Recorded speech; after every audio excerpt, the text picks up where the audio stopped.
en esta lista cronológica tenemos del lado derecho, en la columna que dice Biblia, tenemos aproximadamente los libros de la Biblia en los cuales está relatada la época de la cual estamos hablando. La división no es una división matemática, pero es bastante exacta. En la columna del extremo izquierdo están las épocas arqueológicas. Los arqueólogos en todo el mundo acostumbran a dar nombres de metales y también de piedra en las épocas prehistóricas, pero en las épocas históricas, después del descubrimiento de la escritura, los arqueólogos acostumbran a dar nombres de metales. En lo que respecta al estudio nuestro, lo relevante es la época del bronce y la época de hierro. La época del bronce se acostumbra a dividirla en varias divisiones. En lo que respecta a nuestro estudio en este curso, lo importante es la última parte del bronce tardío, que se acostumbra nombrarlo por sus siglas en inglés, LB, Late Bronze, y es la época del bronce tardío llamada bronce tardío por los arqueólogos, por los historiadores, es llamada la época cananea, porque lo que ellos encuentran en la tierra de Canaán en esa época está aceptado por todo el mundo, que esa es la cultura cananea y que corresponde a las ciudades cananeas que según la Biblia las tribus israelitas se encontraron en esta tierra cuando llegaron aquí, ¿sí? Es decir, que hay una correspondencia entre el bronce tardío y la cultura cananea. Aproximadamente, las fechas no son exactas, aproximadamente a fines del siglo XIII, antes de nuestra era. Todo lo que digo ahora es antes de nuestra era, ¿sí? Antes de Cristo. Por supuesto, el signo menos aquí nos marca que estamos hablando antes de nuestra era. A fines del siglo XIII, comienza la época del hierro, la época del hierro 1, que corresponde a lo que los historiadores llaman la época de la conquista y el asentamiento, es decir, el relato de la conquista de la tierra de Canaán y el asentamiento en ella a manos de las tribus israelitas, ¿sí? Y esta época, la época del hierro, termina aproximadamente en el 1000 antes de nuestra era. Las fechas aquí no son exactas, son muy líquidas. Y cuando nos adentremos vamos a ver que jamás los investigadores podrán fechar exactamente. Porque no es que de un día al otro pasaron de una época a la otra, no. Fueron los traspasos, visto tanto desde el punto de vista de la historia como desde el punto de vista de la arqueología, los traspasos de una época a otra no fueron de un día para el otro, sino que fueron muy, muy largos, duraron a veces varios siglos, ¿sí? Pero aproximadamente, muy a grosso modo, toda la lista esta es muy, muy a grosso modo. Aproximadamente en el 1000 empezamos, ¿sí? 1000 y algo, 1020 por ahí. Las tribus israelitas logran establecer un país, un reino, y de ahí comienza la época del Hierro 2, lo que los arqueólogos llaman la época del Hierro 2.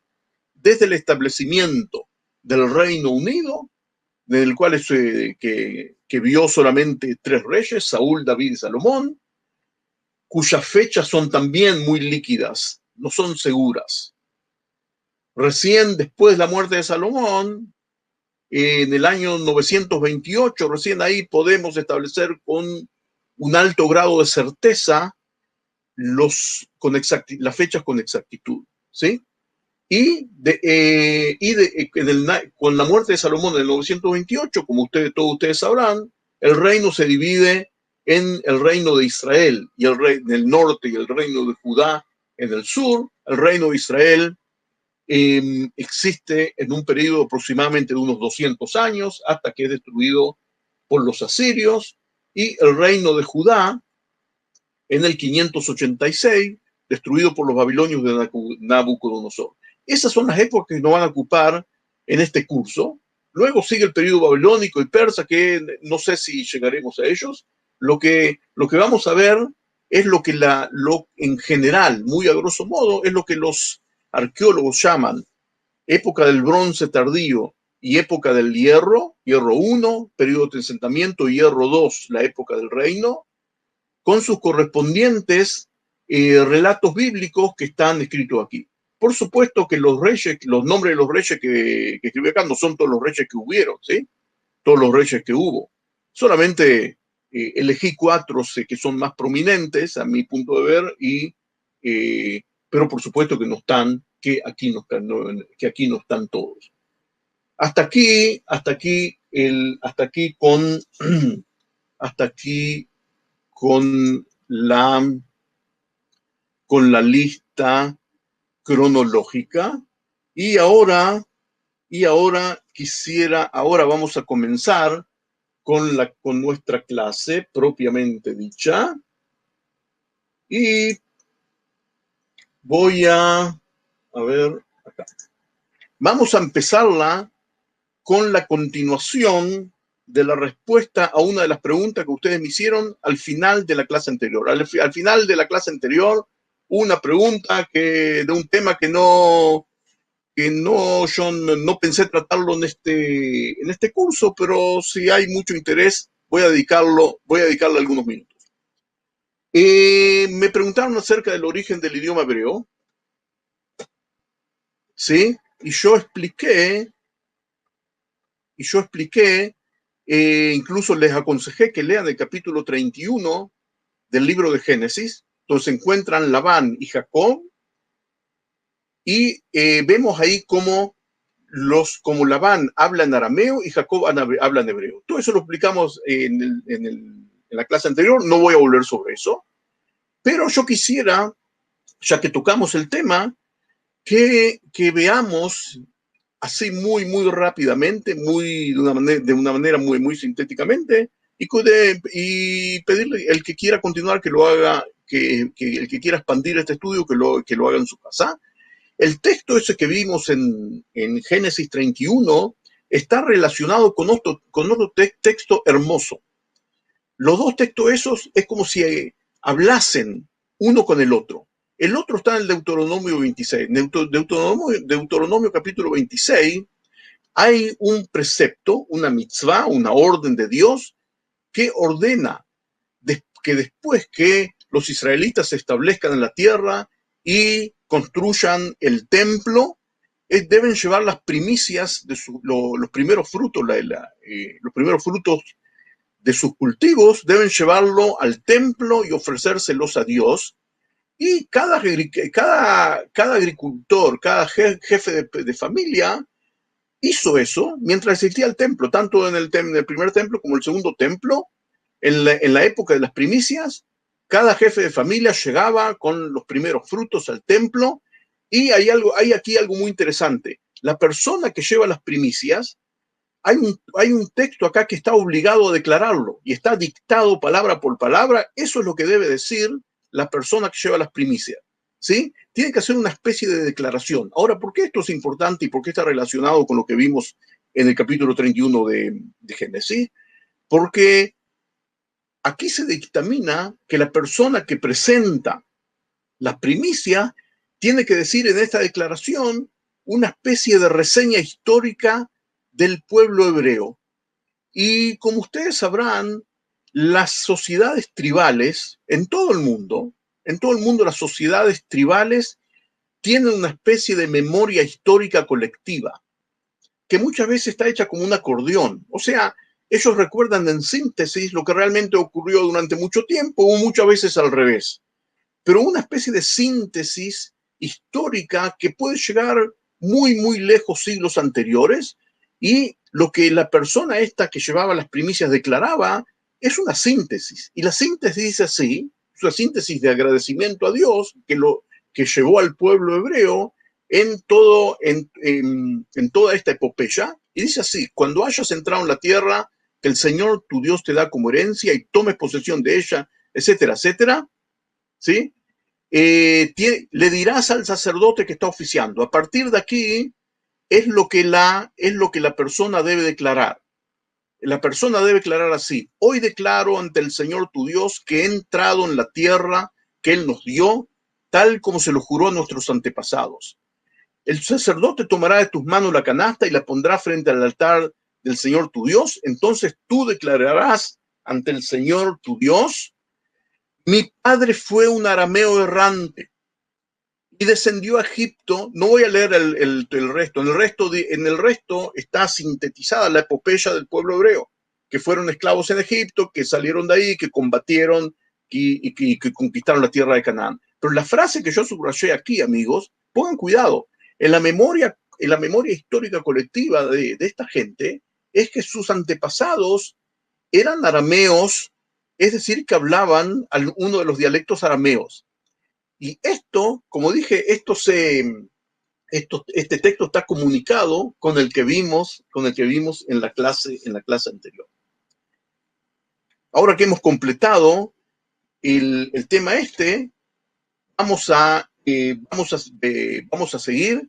Quisiera decir unas palabras antes de que sigamos viendo la diapositiva. Antes que sigamos viendo la diapositiva, lo que vamos a hacer hoy, vamos a seguir nuestro relato, nuestra visita a la arqueología del siglo XIX y vamos a entrar al siglo XX. Y quiero recalcar algo. Lo que nos vemos aquí, por supuesto, es una síntesis muy corta de lo que hubo. Pero quiero recalcar algo. Todos estos estudiosos, con muy buena voluntad, que por más buena voluntad que tenían, Robinson y Wilson, los pocos que nombré aquí, eran estudiosos que tenían muchos estudios en cuanto a Biblia y en cuanto a idiomas, sobre todo después que se logró descifrar las dos escrituras antiguas, como lo vimos, etcétera. Pero los sistemas que usaban para excavar eran sistemas que no eran académicos, eran sistemas rudimentarios, eran sistemas que causaron grandes destrozos y una gran pérdida de información. Es muy lamentable. No vamos a ganar nada con ponernos con lamentarlo ahora, pero tenemos que ser conscientes de que una inmensa cantidad de información se perdió porque las excavaciones que se realizaron a fines del siglo XIX y principios del siglo XX se realizaban de la siguiente manera: se tomaba mucha mano de obra, la mano de obra era muy barata, contrataban a tribus beduinas, que para los europeos contratarlos a ellos era muy barato, cientos y cientos de personas que excavaban y excavaban y excavaban sin ningún sistema, ¿sí? Sin ninguna metodología, porque todavía no existía la metodología. Y lo que encontraban lo describían de una manera que hoy está considerada totalmente no científica, muchas veces ni siquiera lo describían, y así se dieron las cosas, ¿sí? Se causó mucho daño, y esto, otra cosa que quiero acentuar, es una de las problemáticas que tiene la arqueología en todo el mundo. La arqueología es una ciencia que destruye las evidencias. Cuando un arqueólogo comienza a excavar, lo que él excava y saca fuera de la colina artificial que la llamamos Tell, ¿sí? Eso no vuelve a estar más. Si él la sacó de una manera incorrecta o no observó lo que había, esa información se perdió. Y cuando no observa el contexto de las cosas, o sea, cómo está relacionada cada pared con cada utensilio, con cada vasija de arcilla, con todo lo que ve, sobre todo con la estratigrafía, de la cual vamos a hablar en unos minutos, si no pone mucha atención en eso, la destrucción la información se pierde, se destruye. Es un problema muy grave con todas las excavaciones arqueológicas que se realizaron en el pasado en todo el mundo. Y también cuando hoy en día las cosas no se hacen de una manera científica.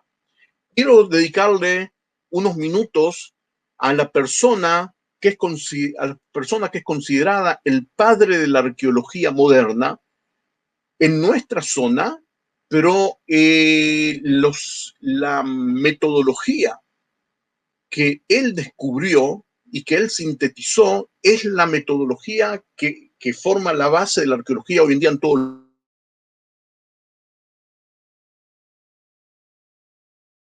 Fue un cerebro brillante, una persona genial, que él fundó las bases, como acabo de decir, de la arqueología moderna. Flinders Petrie, les aconsejo mucho, les pido que anoten el nombre de él y busquen información en internet, van a encontrar cualquier cantidad de información. Yo aquí le voy a dedicar unos pocos minutos, pero se merece realmente estudiarlo. Fue una de las mentes más brillantes de la época. Pongan cuidado cuando actuó él, ¿sí? En la época de la cual estamos hablando, a finales del siglo XVIII y comienzo del siglo XX. Flinders Petrie fue enviado él era británico, fue enviado a Egipto para medir las pirámides. Las pirámides son algo imponente, siempre estuvieron al descubierto, no había que excavarlas, y los ingleses, una asociación de estudio, lo mandaron a Petrie a Egipto. Petrie era un estudioso, estudió todos los idiomas antiguos. Él vivió cuando ya estaba descifrado. Como vimos en la clase anterior, ya estaba descifrado el idioma egipcio. Aprendió el hebreo, aprendió el árabe. ¿Sí? un estudioso genial. Y en Egipto él realmente midió las pirámides, pero también comenzó a excavar. Excavó en muchos sitios, sí, aquí lo vemos, excavó en muchos sitios en Egipto, de los cuales no vamos a hablar ahora, vamos a hablar de uno, perdón. ¿Sí? Aquí lo vemos, excavó en Memphis, ¿sí? Y aquí lo vemos observando y escudriñando los objetos objetos de alfarería, objetos de cerámica. Voy a destacar dos lugares en los cuales excavó Petrie. Petrie Petrie no solo que excavó en Egipto, sino que por supuesto estaba súper interesado en conocer los lugares del antiguo Israel, del Antiguo Testamento, y recorrió la tierra de Israel y también excavó en un lugar llamado Tel El Gezi, que lo estoy mostrando aquí, ¿sí? Donde estoy mostrando con el cursor. Tel El Gezi es un lugar que está bastante cerca de Lachish, ¿sí? Ya lindando con la zona ocupada por los filisteos, entre Lachish y Gaza, pero más cerca de Gaza. Tel El Gezi es es decir, una colina artificial. No sé si lo expliqué con detalle antes, pero en hebreo y en árabe también es la misma palabra, se designa Tel a una colina en la cual hay restos antiguos. Y quiero explicar algo porque no va a servir para todo el curso. En la antigüedad, los establecimientos por lo general se establecían encima de colinas para que sea fácil defender, construyendo una muralla alrededor, con la condición de que cerca de esa colina haya una fuente de agua. Sin agua no existe la vida, y así fue como esas colinas se fueron construyendo sobre ellos, y esa colina se fue elevando con los restos que los humanos fueron construyendo, y así hoy en día en el paisaje de Israel, y no solo de Israel, vemos los lugares donde hay restos antiguos, se ven como ¿sí? Con una especie así de meseta, muchas veces cuadrada. Esto no es exacto, no es no es una fórmula matemática lo que acabo de decir, pero aproximadamente se va a ver así. En Tel el Hetzi, que se ve así como lo muestro aquí, Tel el Hetzi, Petrie estaba convencido de que ahí yacía la ciudad de Lachish, que según la Biblia era una ciudad muy importante, lo conocemos en los capítulos de 18 en adelante hasta el 20, incluso más allá, en la campaña de Sennacherib a Judá, sabemos que, y él estaba seguro de que ahí yacía la ciudad de Lachish. Hoy en día sabemos que en eso él se equivocó. Ahí no, la ciudad de Lachish está en otro lado, vamos a verlo en otra oportunidad, pero a él le interesó buscar aquí y él llevó aquí una excavación. Ahora, ¿por qué eligió este lugar? Por una razón, una de las razones porque él pensaba, estaba convencido de que aquí estaba la ciudad de Lachish, pero la otra razón es porque en el medio de este tel, por razones naturales, había una especie de arroyo natural, un arroyuelo, que cortó como si fuese con un cuchillo por el medio a este tel. Y al cortarlo por el medio, ¿sí? Así se ve el GC, al cortarlo por el medio, él puso cuidado de que lo que estoy mostrando aquí son dibujos hechos por el mismo Petrie, ¿sí? En 1890. Esto fue en 1890, todavía a fines del siglo XIX. Él puso cuidado de algo que fue fundamental para la arqueología mundial. Él puso cuidado de que de manera muy general, muy a grosso modo, si uno corta como si fuese con un cuchillo, si cortásemos un tel, una colina de esto, vamos a encontrar estratos, como si fuese como una torta de chocolate que tiene varias capas. Encontramos varias capas. Las capas estas no son matemáticas, ni son exactas, ni tampoco son fáciles de percibir, de ubicar, pero en general es lógico. ¿Por qué sucede esto? Esto sucede porque en la antigüedad, cuando se construía una ciudad o una ciudad o un pueblo en un lugar así, en el 99% de los casos, ese lugar era destruido en alguna guerra. Es muy raro encontrar lugares que sobrevivieron siglos sin ser destruidos por una guerra. Uno de esos lugares es Jerusalén, que increíblemente 400 años no fue conquistada y no fue destruida, pero en el 99% de los casos los lugares fueron destruidos. Al ser destruido ese lugar se aplasta y recibimos un estrato.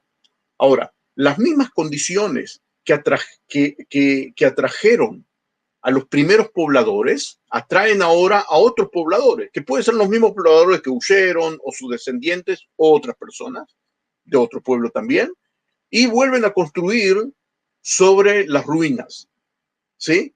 Ahora, cuando esta segunda ciudad también es destruida por la guerra o por un terremoto, entonces ahí se forma otra capa y sucesivamente así hasta que tenemos varias capas.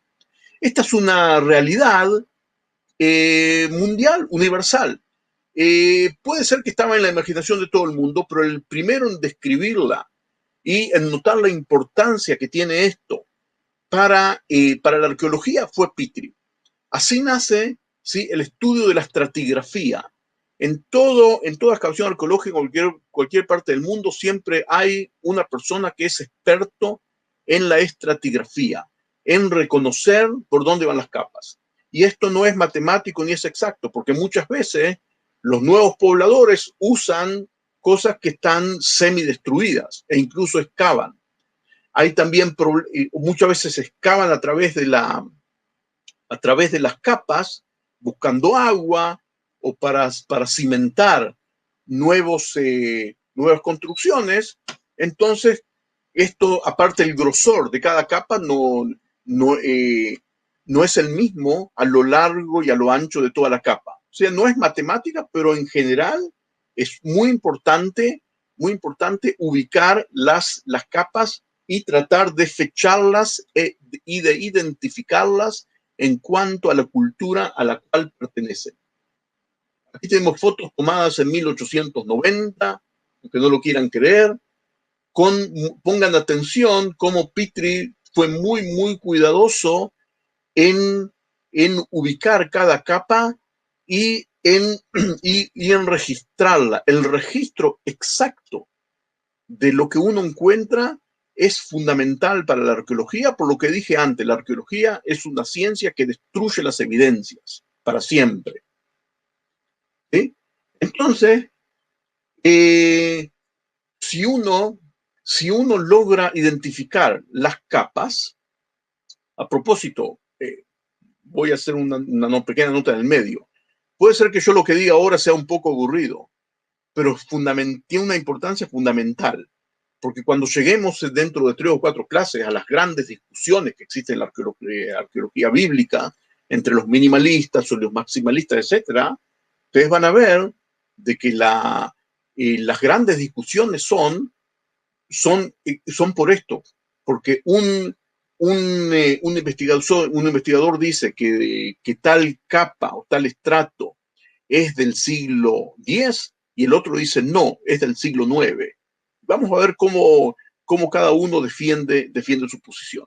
¿Sí? Entonces esto es muy importante. Ahora, otra cosa que puso cuidado Petrie, fue el primero que puso cuidado. Él dijo, nosotros debemos aprender a reconocer los utensilios que se utilizaban en cada época, sobre todo la cerámica. La cerámica tiene una importancia cardinal. Él fue el primero que lo dijo y lo que él dijo sigue vigente hasta hoy en día. ¿Y esto por qué? Porque él puso cuidado de que, perdón, antes que nada paro aquí y hago una aclaración.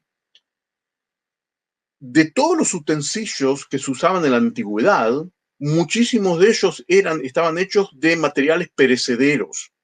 Los materiales perecederos son los materiales que vienen del mundo vegetal y del mundo animal, hechos de hueso, hechos de madera, era gran parte de los utensilios, pero en el 99% de los casos no se conservan, porque por lo menos en nuestra zona tiene una humedad que hace que todo eso no se conserve y se pierda. ¿Sí? Ahí se pudre, se desmorona y se pierde. Lo que queda, por lo general, son los utensilios que están hechos de materiales no perecederos. Y la arcilla es uno de esos materiales. Los excavadores encuentran miles y miles, decenas de miles de piezas de arcilla, de alfarería, por lo general rotas en pedazos, después tratan de armarlos, ¿sí? Por eso es que tiene tanta importancia. Es la primera razón por la cual tiene importancia. La segunda razón por la cual tiene importancia, ahora vuelvo a retomar el relato de Petrie. Petrie puso cuidado de que la alfarería evoluciona. Es decir, si un determinado pueblo, llamémoslo pueblo X, ¿sí? Los alfareros de ese pueblo hacen, digamos, 20, 30 tipos de objetos de arcilla.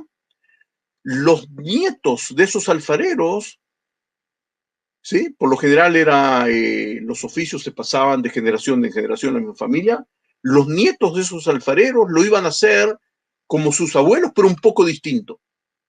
Iban a evolucionar un poco. Es una ley que funciona, es cierta para todo el mundo. Lo que digo ahora se usa en la arqueología de los mayas, de los aztecas, de China, de lo que ustedes quieran. Y el primero que sintetizó estas leyes fue Petrie y lo hizo en Tel el Hesi. Entonces, lo que hizo Petrie es empezar a construir tablas. Perdón, ¿sí? Aquí vemos. Sí se ven por lo que cuando uno visita los lugares de trabajo de los arqueólogos después de la excavación, por lo general las mesas están llenas de lugares así, de objetos así, como ustedes ven, están reconstruidos. Hay gente que es especialista, son gente que tiene una paciencia casi sobrehumana, ¿sí? y logran reconstruir los antiguos. Entonces le dijo que nosotros debemos, y él comenzó con eso, en hacer tablas de objetos de arcilla y fecharlas. ¿Cómo fecharlas? Por ejemplo, si en esa misma capa estratigráfica se encontró, por ejemplo, el sello de un faraón, y en esa época ya sabíamos todas las líneas de los faraones porque se fueron conservadas, entonces sabemos que esos objetos de arcilla se hacían en el siglo XV, ¿sí? Y así se fueron construyendo tablas. Lo que vemos aquí son las tablas, las primeras tablas que se empezaron a hacer en la época de Pitri, que sí, muchas veces se encuentra alfarería importada de la zona de Grecia.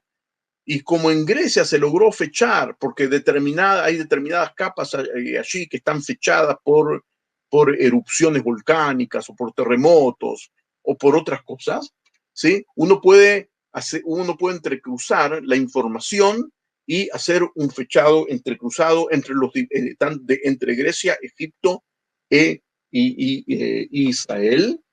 Y así con estas tablas se comenzó a construir. Son tablas que hoy en día son mucho más ricas y todas las estudiamos y llegaron a un tal perfeccionamiento que hoy en día sabemos distinguir no de siglo a siglo, sino incluso hasta décadas, porque la alfarería después, digamos, de 40, 50 años ya se ve diferente. Muchas veces es en pequeños detalles y muchas veces hay diferencias regionales, pero esto es una de las herramientas fundamentales que tienen los arqueólogos, tanto para identificar culturas como para fechar. ¿Por qué para fechar? Porque, por ejemplo, fijémonos, si en el tel número 1 logramos distinguir estos diferentes estratos, y en cada uno de ellos encontramos diferentes tipos de alfarería, y la sabemos fechar, porque encontramos aquí sellos egipcios, otras cosas de las cuales ahondaremos en ellas más adelante. Si vamos después al tel número 2, ahora el tel número 2 tiene una estratigrafía diferente. Por ejemplo, aquí arriba tiene un estrato que no existe en el 1, pero no importa. Vemos que el segundo estrato de él tiene la misma cerámica, la misma alfarería que el estrato superior en el número 1. Entonces podemos determinar que el estrato segundo desde arriba del tel número 2 pertenece a la misma cultura y tiene la misma fecha que el número 1. ¿Sí? Podemos entrecruzar. Cada tel tiene otra historia. Hubo tels que estuvieron ocupados en el siglo VIII y después fueron abandonados, y otros que fueron también en el siglo VIII, pero después también es en el sexto, ¿sí? Y así vamos entrecruzando y así la información se va entrecruzando. Y todo esto lo descubrió y comenzó a establecerlo Pitri en el GESI. Por eso que hoy en día, cuando vemos desde arriba una excavación arqueológica, por lo general hoy en día en todo el mundo, los arqueólogos comienzan a excavar en cuadrados y comienzan a bajar hacia abajo buscando la estratigrafía, y después que encuentran estructuras antiguas como paredes y construcciones, entonces se empiezan a desviar de los cuadrados originales y empiezan a seguir las construcciones. Y por supuesto, perfeccionando. Hoy en día la arqueología se perfeccionó muchísimo, pero la base la estableció Pitri. Siguiendo la base de él, se tiene mucho, antes de destruir algo, antes de sacar algo, se fotografía y se dibuja y se registra todo, absolutamente todo lo que se encuentra, para no perder información, como se hizo a principios de camino. No se puede hablar de Pitri, no se puede hablar de Pitri sin recordar dos grandes descubrimientos que hizo NG, que él realizó en esto y que lo volvieron famoso. Como podrán ver, la excavación de él en Tel el Gezi y los dos grandes descubrimientos en Egipto están entre las bases de la arqueología de esta tierra hasta hoy en día.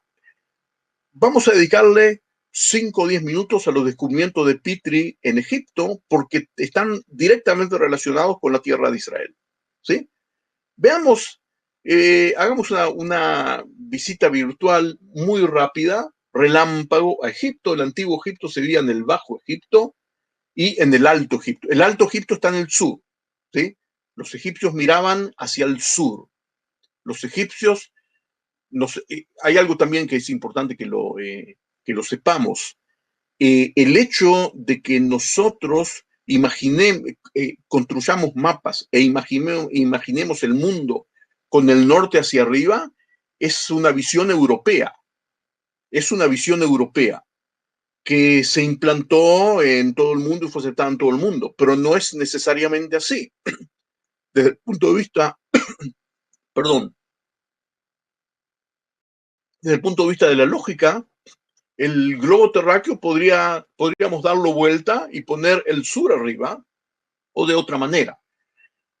¿Por qué digo que es importante que lo sepan? Porque en el mundo antiguo del cual hablamos, los pueblos que vivían aquí en esta zona no veían, no se imaginaban, cuando se imaginaban. Hoy en día nosotros, cuando cerramos los ojos y nos imaginamos el mapa, todo el mundo, ¿sí? Todo el mundo pensamos con el norte arriba. Si ustedes le pidiesen a un Egipto, del antiguo Egipto, ellos se imaginaban a los mapas con el sur arriba, porque del sur venía el río Nilo, que es la fuente de la vida del antiguo Egipto. Por eso, los egipcios, el Alto Egipto, para ellos estaba en el sur y el Bajo Egipto estaba en el norte. Ténganlo en cuenta porque si no puede ser confuso. Y para los antiguos israelitas, y esto es muy importante porque aquel que no lo sepa puede malinterpretar muchos pasajes bíblicos. Entre los antiguos israelitas, la orientación era hacia el este, hacia el oriente. O sea, si un antiguo israelita tenía que dibujar un mapa, ese mapa estaba con el este arriba. En el hebreo, cuando uno va a la derecha, uno va al sur. Y cuando va a la izquierda, va al norte. Muchas veces que dice izquierda o derecha en la Biblia, a veces se refiere a la izquierda y a la derecha, pero a veces se refiere al sur y al norte. Y cuando uno va hacia adelante, va hacia el este. Cuando uno va hacia atrás, va hacia el oeste. Así era la visión geográfica de los antiguos pueblos que vivían aquí. Esa visión está reflejada en los textos, por eso es muy importante, yo siempre lo recalco a mis alumnos. Ahora volvamos a Petrie. Perdón, aquí vemos aquí en esta diapositiva, vemos dos lugares. Aquí donde estoy señalando en el norte está la ciudad de No Amón. En No Amón estaba la antigua capital del Imperio Egipcio. Eso es lo que hoy en día se llama Luxor, ¿sí? Al lado de Luxor está Karnak, en Karnak estaban los templos. Es un Luxor y Karnak, es todo un complejo arqueológico de los más grandes del mundo hasta hoy en día. Y ahí estaba la antigua capital del Imperio Egipcio. Ahora, en un periodo muy corto, de tiempo,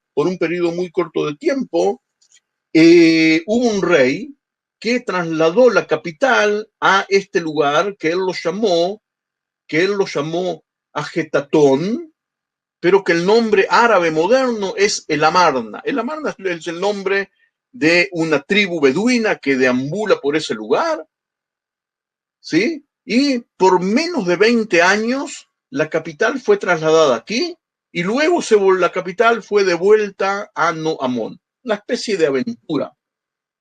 El rey que hizo eso, un rey muy, muy especial llamado Akenatón o Ajenatón, que reinó en el siglo XIV antes de nuestra era. Es un rey muy especial, ustedes lo ven aquí. Es un rey que adoraba solamente a un solo dios, al dios Atón. Por eso tomó el nombre de Akenatón y fue algo muy especial. No voy a no me voy a explayar en esto, a pesar de que es muy interesante. En su época, incluso el arte cambió, ¿sí? Como ustedes ven aquí, el faraón tiene un cuerpo, incluso hay quien dice que un poco afeminado. Los faraones, por lo general, fueron retratados con un cuerpo perfecto, musculosos, perfectos. Estamos seguros que en la realidad no lo eran, pero siempre eran así. En cambio, aquí fue en el arte de El Amarna, las personas son retratadas de una manera más natural y realista. Adelante, aquí lo vemos aquí, adorando a su único Dios, ¿sí? Y este señor, ¿sí? Vivió en una época en que Egipto tenía poder sobre la tierra de Canaán, y aquí en el Amarna, se encontraron las famosas cartas de El Amarna. No me voy a explayar demasiado, les tiro el nombre para que lo busquen en internet, ¿sí? Vamos a hacerlo rápido. Se encontraron más de 380 cartas escritas, la mayoría en acadio, que era el idioma internacional, y resulta que estas cartas eran un intercambio, de cartas diplomáticas entre el rey de Egipto y los reyes cananeos de las ciudades-estado de Canaán. Documentos increíblemente importantes, y los primeros en encontrarlos fueron los beduinos que deambulaban ahí. Pero Petrie llegó ahí, excavó el lugar y encontró más de 20 de estas cartas. Con una importancia muy grande, porque cuando un arqueólogo excava, él sabe fechar exactamente y relacionar lo que encuentra con las demás cosas que existen ahí. El segundo lugar, el segundo gran descubrimiento es algo que no lo voy a mostrar ahora, hoy no vamos a tener tiempo, pero ustedes lo pueden ver en una clase que di en el curso anterior, el curso acerca de la conquista de Canaán, la famosa estela de Merneptah. La famosa estela de Merneptah, donde por primera vez está registrado el nombre Israel. La persona que la descubrió fue Petrie. Petrie excavó y descubrió cartas de la Amarna y descubrió la estela de Israel. No solo que la descubrió, logró descifrarla y puso cuidado de lo que dice ahí, ¿sí? Lo que dice ahí es el nombre de Israel y lo relacionó de inmediato. Increíble la contribución de este hombre. Vamos a seguir adelante.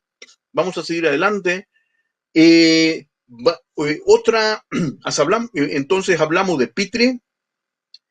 Otro emprendimiento del cual quiero hablar, que es fundamental para la investigación de la arqueología bíblica, es la prospección. Prospección, ¿qué es prospección? Prospección es un reconocimiento de terreno que se hace, que se lo hace hasta hoy en día. ¿Qué quiere decir? Quiere decir que los arqueólogos van en el terreno sin excavar. El terreno donde nosotros sabemos que existían culturas antiguas, van caminando y registrando todo lo que ven. No solo registrando todo lo que ven, sino también registrando los nombres antiguos que se conservaron. ¿Sí? Eso se llama prospección. Ahora, aquí,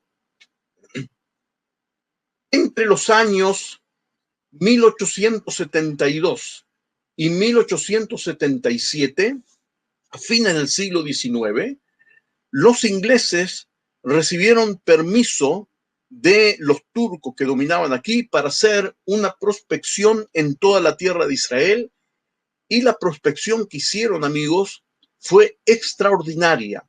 Y hoy en día es una de las herramientas que tenemos para localizar los lugares antiguos que figuran en la Biblia. Una de las principales herramientas. Me da temor pensar qué haríamos sin ella. ¿Qué hizo esta gente durante estos años? Y también los invito a ampliar todo lo que yo digo acá, buscando en internet. Hay muchísima, hay muchísima información. Por lo general se lo conoce por la sigla, se lo conoce por la sigla de la institución que lo hizo, el Fondo de la Exploración de Palestina, Palestina Exploration Fund. Entre el 1872 y 1877, estos británicos llegaron, gente muy preparada, con estudiosos muy preparados, eran militares los dos que condujeron la prospección, pero era gente muy, muy estudiosa y muy, muy preparada, conocedores de las culturas, conocedores de la Biblia, conocedores de los idiomas antiguos que se hablaron aquí, y recorrieron la gran parte de la tierra de Israel, no sé si centímetro por centímetro, recorrieron registrando todo, registraron y hicieron una cartografía excelente con lo más moderno conocido hasta esa época y registrando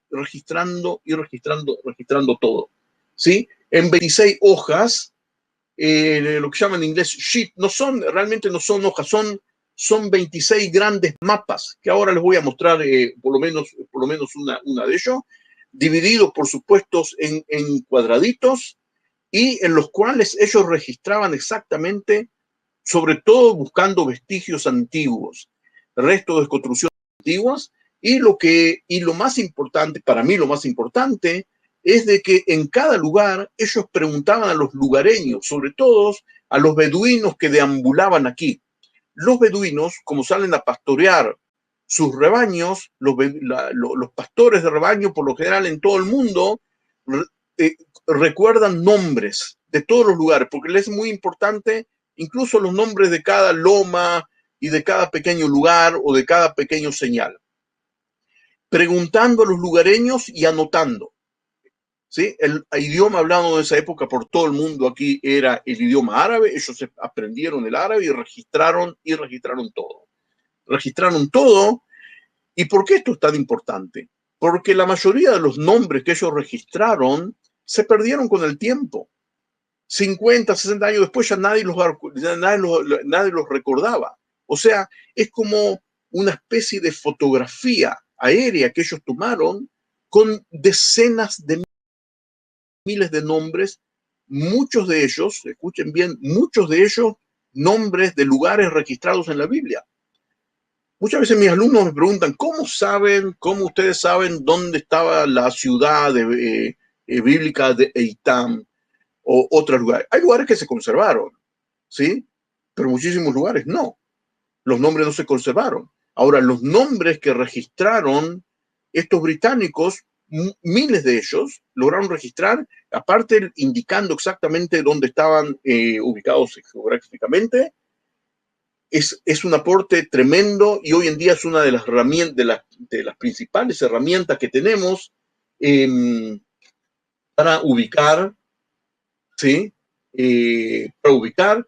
Los dos estudiosos que lo condujeron son Conder y Kitchener.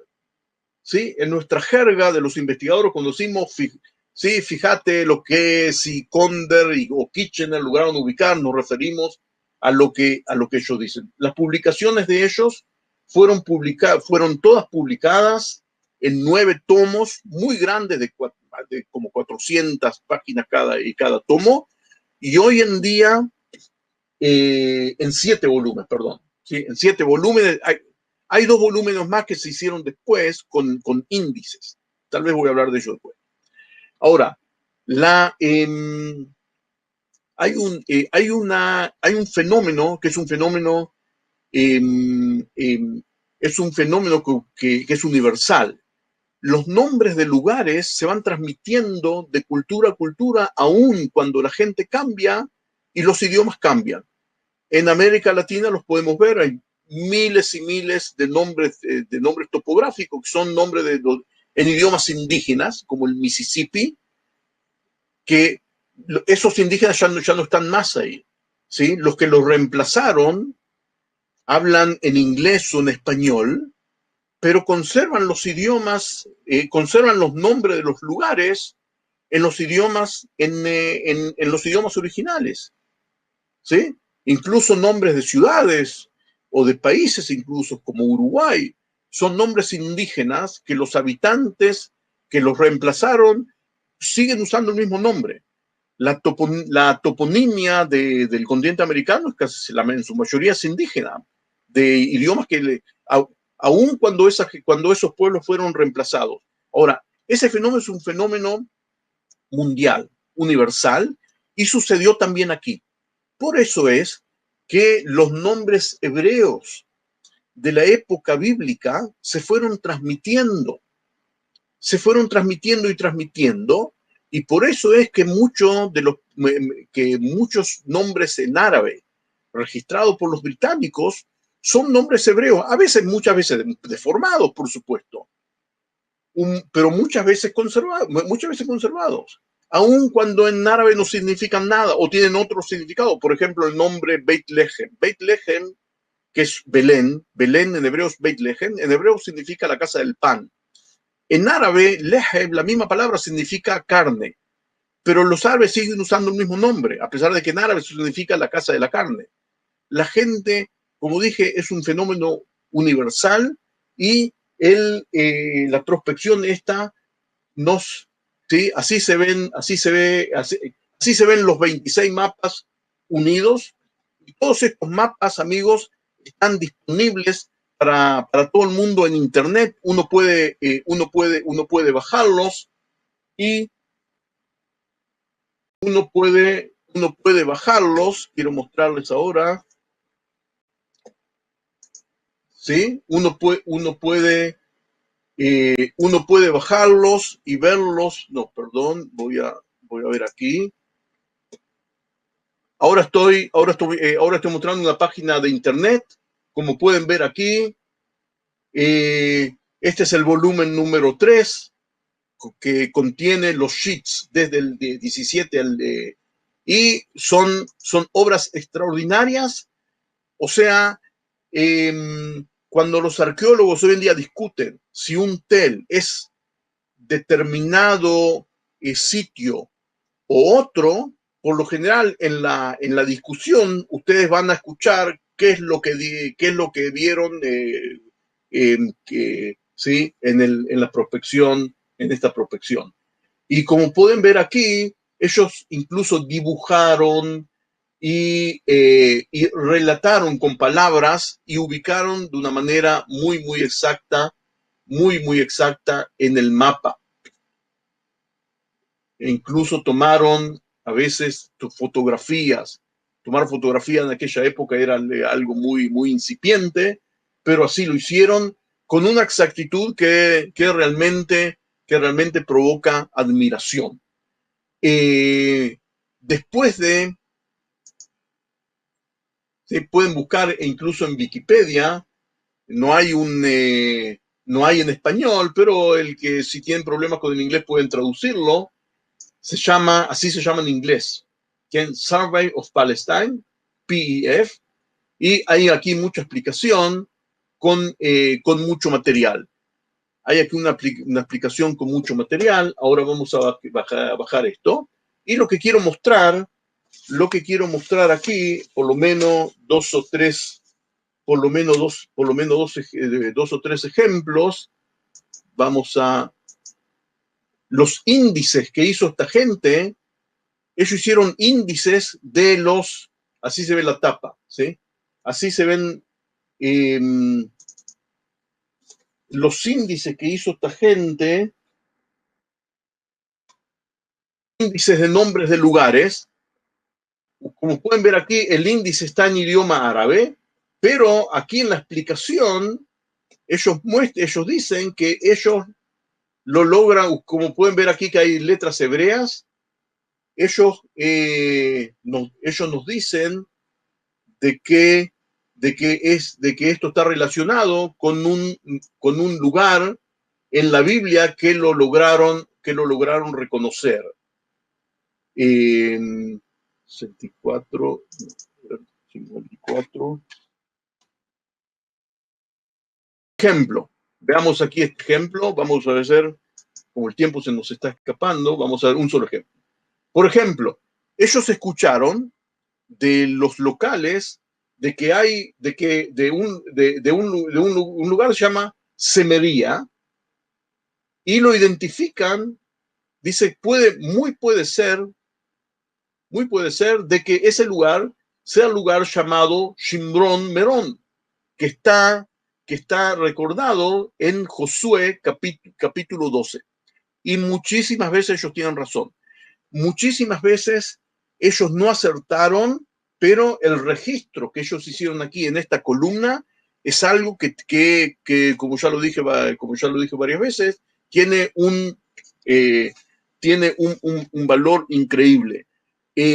Hace muy pocos años yo tuve la alegría, puedo decir también un poco el honor, logré eh, reubicar o reconocer en lugar de un valle que está descrito en la Biblia, en el libro de las Crónicas, y logré reubicarlo, y el artículo ese se lo di a Moriá para que lo cuelguen, ustedes lo pueden bajarlo, leerlo, traducirlo, hagan lo que ustedes quieran.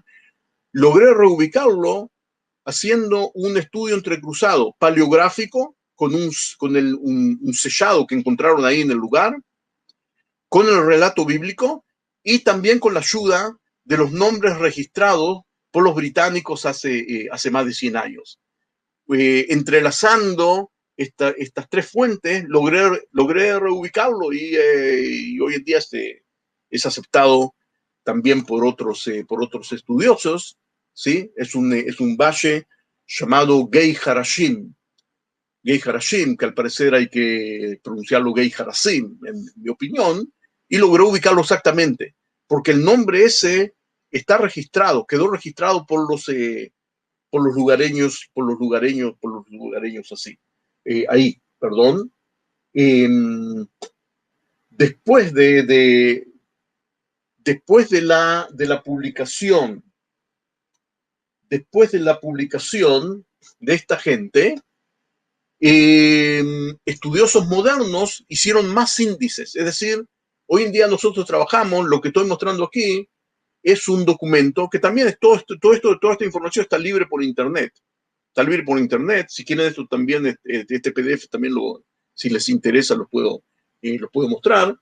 Se han tomado todos los nombres en árabe y en hebreo y en inglés y se los han entrecruzado de tal manera que yo hoy en día puedo buscar siguiendo los nombres hebreos o puedo hacer una búsqueda según los pasajes bíblicos.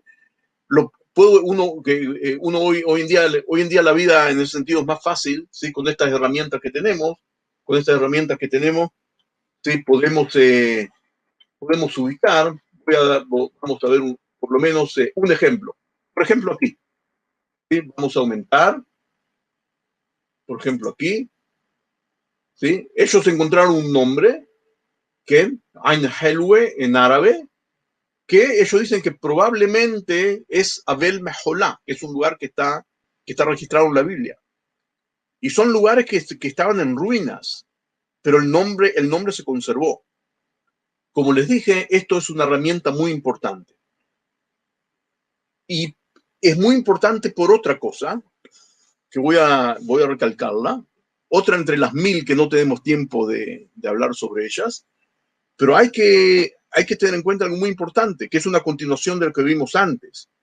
Muchos lugares bíblicos, los nombres conservaron. El nombre de Jerusalén, se conservó durante todas las épocas, siguió siendo el mismo, y de Belén, Betlehem también se conservó, pero muchísimos lugares no se conservaron. Y no es fácil, no es fácil identificarlos. Hay muchos lugares bíblicos que no están identificados o que hay mucha discusión, muchas disputas acerca de su identificación. E incluso lugares que son muy importantes, lugares muy grandes. Por ejemplo, la ciudad cananea más grande, como dice el libro de Josué en el capítulo 11, que es la cabeza de todos estos reinos. Realmente la ciudad, hoy en día hay un consenso de un 100%, dónde está ubicada la ciudad de Hatzor. Hatzor, o en hebreo Hatzor, hay un consenso de un 100% entre los estudiosos dónde está ubicada. Vamos a verla en una de las clases futuras, pero en ese lugar donde hay un consenso, en el lugar ese no se conservó el nombre de Hatzor. Ese nombre se perdió con el pasar del tiempo.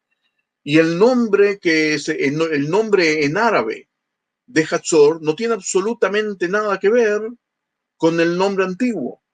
Es decir, que aún lugares que en la antigüedad eran muy, muy importantes, los nombres no se conservaron. No se conservaron. En ese caso, por ejemplo, el trabajo de los británicos no nos pudo ayudar. Tenemos que usar otras herramientas. ¿Sí? La segunda ciudad de importancia de Judá, como dijimos, era Laquish.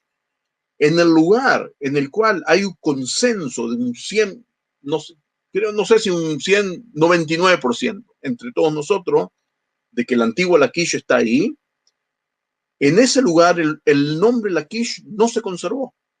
No se conservó. El nombre en árabe que se conservó es un nombre que no tiene nada que ver, es un nombre árabe moderno, no tiene nada que ver con el nombre antiguo.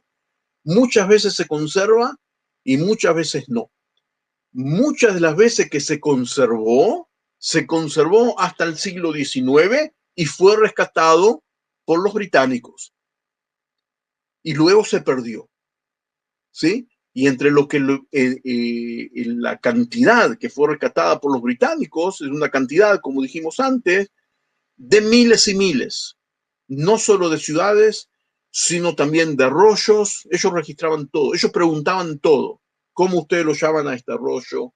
¿Cómo llaman a esta ruina? ¿Cómo ustedes llaman a esta montaña, a este monte? Todo, todo, todo. Incluso registraron mucho de la flora y la fauna, que son también de gran ayuda para las ciencias que estudian la antigua flora y la fauna, y muchas cosas más. Pero lo más importante para ellos eran los lugares antiguos, y por eso, como acabo de decir, es una herramienta clave para la arqueología bíblica.